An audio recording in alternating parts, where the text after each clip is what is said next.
নিজে কখনো চাল কিনিনি, কারণ আমার সমর্থকরা আমাকে এত বেশি দান করেন যে আমি কার্যত তা বিক্রি করতে পারি।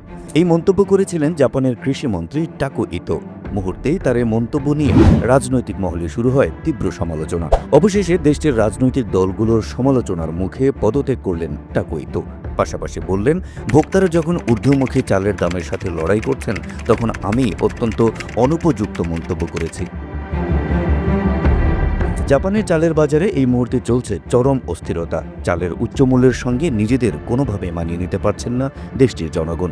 সম্প্রতি প্রকাশিত এক পরিসংখ্যান বলছে, 1 বছর আগে দেশটিতে 1 বস্তা চালের দাম যা ছিল তার চাইতে প্রায় দ্বিগুণ দিতে হচ্ছে এখন। ফলে দেশটিতে দিন দিন বাড়ছে জনরোষ।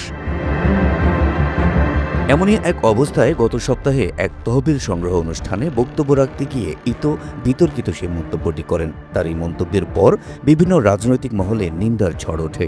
বর্তমান অর্থনৈতিক বাস্তবতার সাথে তার এই মন্তব্য অসংলগ্ন বলে মনে করেন অনেকে। নিজের এমন মন্তব্য ভুল হয়েছে বুঝতে পারেন কৃষিমন্ত্রী নিজেও।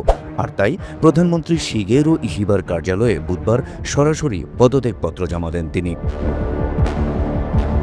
সাম্প্রতিক মাসগুলোতে জাপান সরকার তাদের জরুরি মজুদ থেকে টন টন চাল বাজারে ছেড়ে দিয়েছে, কিন্তু কৃষি মন্ত্রণালয়ের সর্বশেষ পরিসংখ্যানে দেখা যাচ্ছে এই পদক্ষেপে খুব একটা প্রভাব পড়েনি। তবে এই পরিস্থিতি থেকে উত্তরণে চাল নীতি সংস্কারের সর্বোচ্চ চেষ্টার প্রতিশ্রুতি দিয়েছেন দেশটির প্রধানমন্ত্রী শিগেরো ইশিবা।